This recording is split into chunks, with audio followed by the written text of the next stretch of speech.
And if a guy, even worse, called you needy or crazy, then this is pretty quickly establishing that this is not a good guy for you. So the problem is if you play too much of a passive game and you're thinking, well, why is he only seeing me once every 2 weeks? Or why is he not ringing me more? Or I want to text him more. I actually would like to chat to someone more if I'm dating them, but I'd like to chat to them more, but I better not. He's obviously just busy with other stuff and I should just wait here because otherwise I'm going to push him away and he seems good. The problem is we're already setting up our whole way we approach dating and love through how can we get this one guy? How can we make him like us? Versus thinking, hang on a minute, there's a lot of guys out there. There's loads, 49% of the population. There's tons. We can walk around there everywhere. It's like a zombie invasion out there. So we need to not fear losing that guy. And instead we need to be doing a better job of assessing, hey, is he responsive to my emotional needs? If I want a partner, I want someone I can text quite a lot. I like texting people. Or if I feel a bit sad, I want to be able to ring someone up and not feel that they're going to be freaked out and weirded out and leave me. What we can do then by the difference between a tactic versus a strategy, a tactic like, I'm not going to text him first, or I'm going to let him make all the first moves. What that does is that keeps a relationship going. Because you're making no active moves, there's nothing to put him off, and therefore you keep this person engaged with you, probably, for a period of time. Now, the second you start adding emotional needs, and you start wanting some more time spent together, or you want a bit more connection or more communication, sometimes he can then shy away. And obviously this is balance between the man and the woman. However, a lot of the time I think a strategy is all about recognizing what you individually as a person want and need from your relationships and how you can actively start to look out for that early on. If you like a lot of support, now I like a lot of support, I really do. I'm actually quite an anxious person and my brain is always going like at 1,000,000 miles an hour. I like groundy, calm, reassuring people, the kind of people that when you do have a fall, turn up with Tourmaline, announcing it's the mother of Savlon and a bandage, and rub it into your arm and tell you to look in the other direction and it's going to be okay. I love those people. I love them. They're awesome. They're great. How in the world, those kind of people need space to know they can help you and assist. And some people love providing and protecting and caring and being kind and coming through for people and being loyal. We test for none of that if you play it too cool and you right from the start don't say about your emotional needs and make out that you're like, this is me in the past, I was like the ultra, I'm the cool girl. It's like, I'm fine. I can do this and I can do that. I'm not emotionally affected by anything. 2 years fast forward, loads of crying. So what we can do is I want you to start to think about how you're approaching dating and love. And every time you're analysing and thinking, what is the right step for me to take, I want you to start to think about prioritising up how you think and feel about a situation and less about what is good and right for him. Also, as we've all known, when we try and guess what somebody else is thinking and we try and then calibrate based on that, we usually get it wrong because it's really hard when we don't know someone very well to imagine what they're thinking in their head. And we can speculate, and we'll speculate wildly, like group WhatsApp chat. What does this screenshot? What do you think this text message means? I put 2 kisses. He only put a smiley emoji back. What the fuck is going on? Someone tell me now. We do that like all the time. I know you do. I know, Zora's on the phone to me. I've deleted them and I've blocked them. That's it. They only put 1 kiss. So before we go down that road, we all know it's normal to analyse and to think about stuff. But when we start to overanalyze and then we start to think, well, I'm going to try and make the move that's best to make sure they still like me, it becomes very problematic. It's super hard to tell what somebody else thinks and what they're feeling and what they need is, but we can get good at identifying what we want and need. We can go, oh, actually, I would like more communication. So I'm going to, in a nice way, and we're going to talk about how to do this later, I'm going to suggest that that's what I need. I'm going to communicate that. And then I'm going to see how responsive he is to this communication. And if he's as responsive as a stone, or a stone that's rolling away down a hill, I don't want it. That's not going to be suitable for me. Because the problem, I think, about how we assess, and this goes back to all this social stuff that I was trying to bleat on about and bore you with earlier, it's because about how in society we value men and women, and we've still got this like old value system kicking around there that's not very helpful for us, where we think a man is more awesome if he's had more sexual experience, he's super wealthy and has achieved lots of status. And a lot of the time I think we can get confused by someone who looks great on paper versus someone who treats us well and who makes us feel good and makes us feel so good and so secure and so happy that we then go on and we do all the creative stuff and all the business stuff and all the other amazing achievements that we really want to do in our lives. So it's about reversing that. How many times have you said, when you've spoken to your friend about the new guy, quite hot, that you met quite hot, and you've gone, yeah, so he's a corporate lawyer at blah, blah, blah, owns a house, 6'3". It's like, we do it like the status. I would never say this in front of guys. I'm never going to tell them this is how we talk, ever. But we definitely do the status introduction. So I met this person, and this is his job, and this is his assets, and this is his height. And then we go in there, and then because he looks so good on paper, we're then like, I bet he's a good catch, that one. So I better not message him that much, because all the other girls are going to throw themselves at him, and I'm going to be cool. And unfortunately, then we forget to check out whether he's kind, compassionate, loyal, honest, has integrity. And we all know, I bet we've all had the experience. Elisa and I were chatting about this was our breakfast subject of conversation while we were making the vegan food for later, is the guy we're like, how at the top level of, I don't believe he said that and then did that, which is, I've had, I think my top one was somebody going onto their knees on the floor, hugging me, I think it was around the womb area, and saying, I'm so sorry, Hayley, you are the love of my life. I've made a terrible mistake. We must be together. Disappeared after that. That was it. 1 hour, within 1 hour later, like tumbleweeds. And the thing is, it's the weird alarm between actually someone can say this stuff and they can look great on paper, but in practice, in real life, over a period of time, because we can't tell when we first meet someone. Like the birds might be singing all they want in the trees, doesn't matter. If they're not singing for 6 months in a row, I'm not interested. You've got to give someone time to get to know someone and really connect.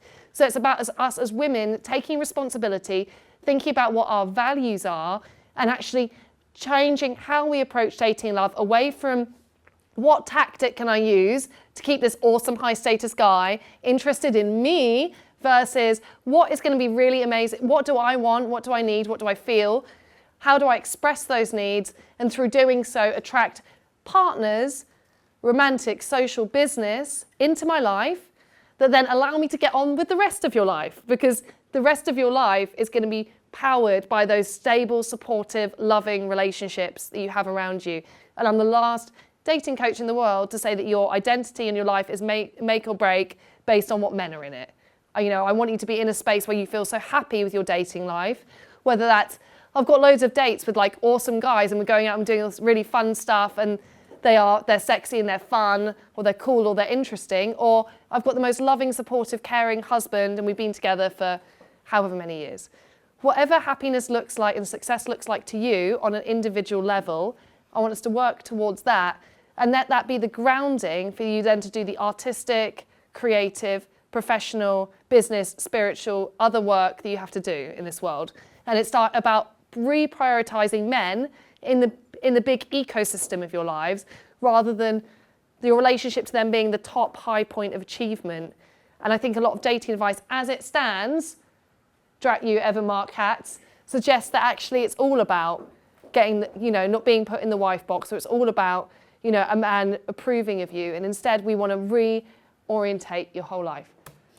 So over this course, this next section, we're going to be going through the 4 main dating myths that I think kind of holding, they're not very clear, but I will give you the PowerPoint afterwards and I'll read them out. So myth number 1, God, even I can't read that.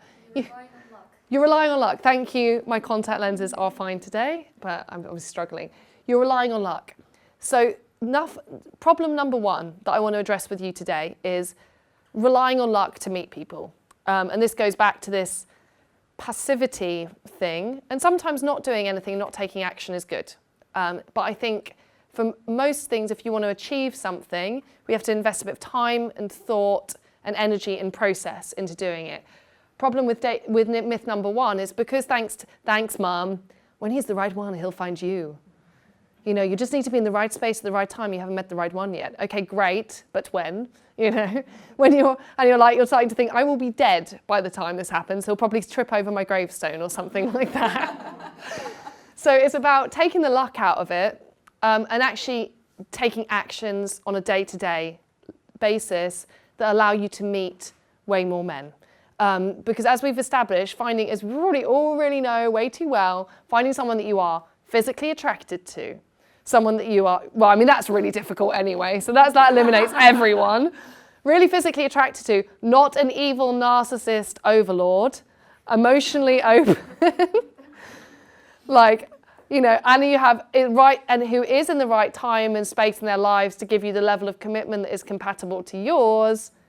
That is a lot. That's a lot of parameters on that. And obviously we have to grow into relationships. But the problem is, if you're only meeting men who you're not doing anything actively to meet anybody, this might mean you're only meeting maybe like, you know, a handful of guys a year, 5 guys a year maybe, that you actually maybe meet and engage with. You know, you bump into them at a bar, friend's party, someone at work, someone asks you out on a dating app that for that 1 week you tried Bumble before you decided it was awful and deleted the app.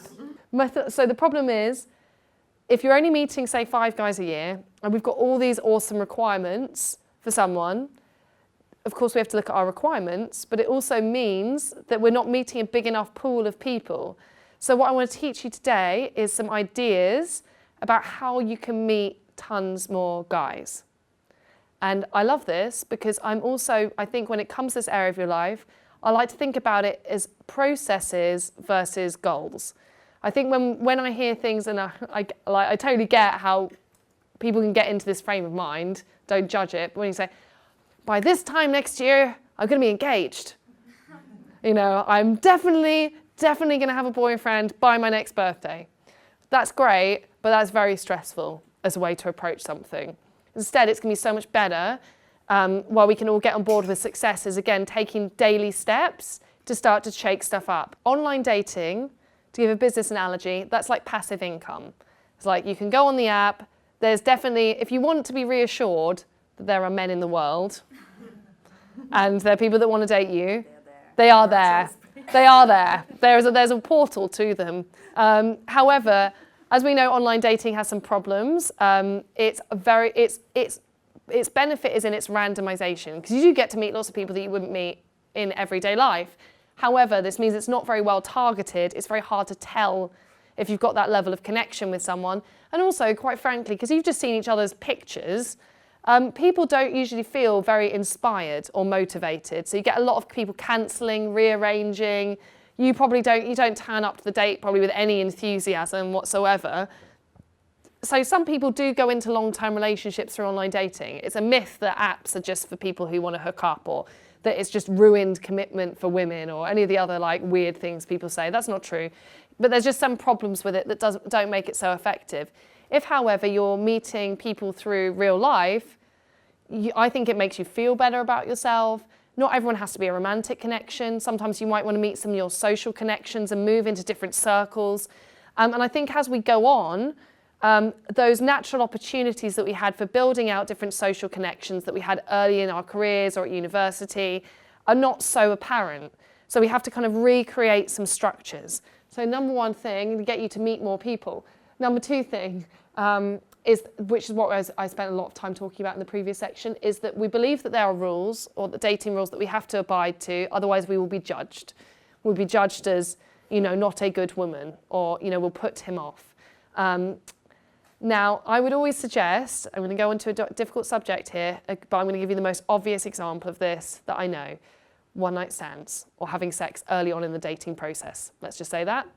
You can see I'm quite shy. I can barely say the word sex in front of a room of people. I get really awkward about it. The thing is, here's the thing. You definitely can't tell, even if there's birds singing in the trees and all that stuff, you definitely can't tell the first time you meet someone, it would be very hard to predict what the future trajectory of that relationship could be, because you just don't know them. You haven't had enough time for them to demonstrate behaviour towards you over. So you can't hope or believe that something will turn into a long-term relationship. It's kind of neutral. You don't know. They could be an idiot. You just met them, they seem good at the first meeting. Or maybe that is the love of your life, and this is just how you first met them. You just don't know. You're in the unknown, and that can be scary, but that's just the truth of it. Now, you might think, so the logic in waiting till later in the dating process to have sex with someone could be, I am the kind of person, I've had enough kind of bad experiences. I find intimacy or meeting or connecting with people and opening up quite difficult as it is. If on the roll of the dice, this person turns out to be a bad egg, then this is going to hurt me. So it makes sense for me to just chill out on that. However, if you're doing it from holding back from the mindset of, well, what if I hook up with this guy and then he judges me, and he sees me as like not girlfriend material because I've had sex early on in the dating process, I would just really encourage you to think that you haven't lost a great guy through doing that. That man is at best a big hypocrite, because sex takes minimum 2 people to be involved.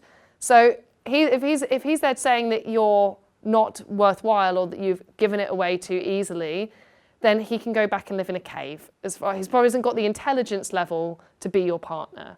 So make sure when you're going through and making these dating decision points, you're operating from a space where you know yourself, you're protecting your values, and you're thinking about what you care about.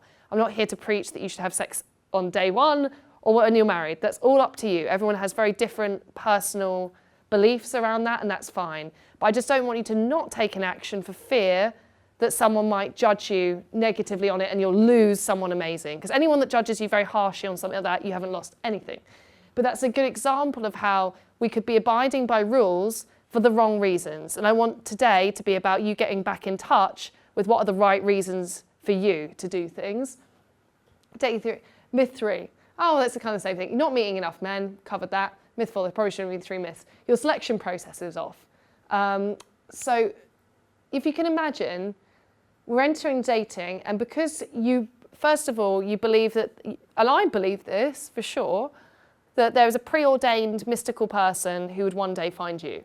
So we don't really do anything or question this area of our lives for a while because we just assume that the universe has got it handled.